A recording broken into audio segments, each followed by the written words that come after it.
Have you ever experienced when you're studying or when you're performing an intellectual task that the understanding is slipping away, like water through your fingers? Well, you're not alone. Today is day 9 of learning Japanese from zero, and I wanted to talk a little bit about the cognitive load. Because this uncomfortable feeling that we just described, where the understanding seems to be slipping away, represents the situation when our brain, and in particular the working memory, is overwhelmed by the demands of a task. And the limit that this working memory has to process the information is what we refer to as the cognitive load. And when we exceed this limit is when we experience this uncomfortable feeling. So a big question is, how can we prevent this from happening, or at least try to reduce its effect? Well, first we need to understand that the cognitive loads have different components, but today I will focus on the intrinsic load, which is the inherent difficulty that a task has. Like, for example, logarithms are intrinsically more difficult than simple addition or subtraction.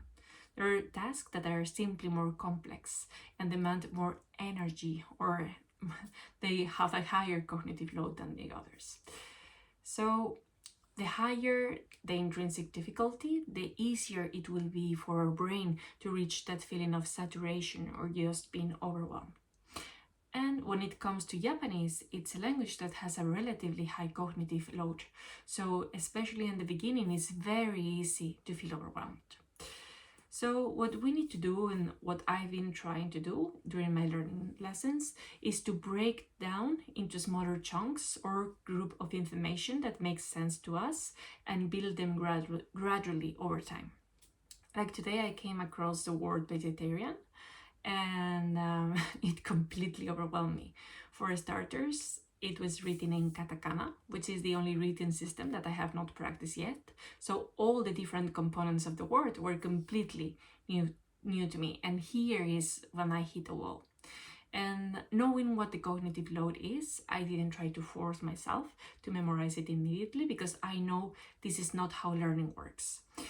And this is something very important, because when you feel that you have hit a wall and that you are not understanding something, when you reach these limits of your working memory, the best thing that you can do is stop, take a break, and come back later.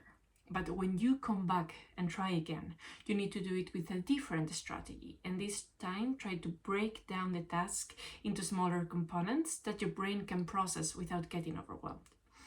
And this is something very important that you need to keep in mind, and that I will for sure keep in mind as I continue learning.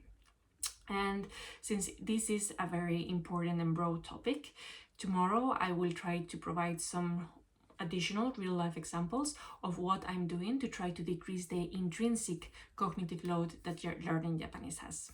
See you tomorrow!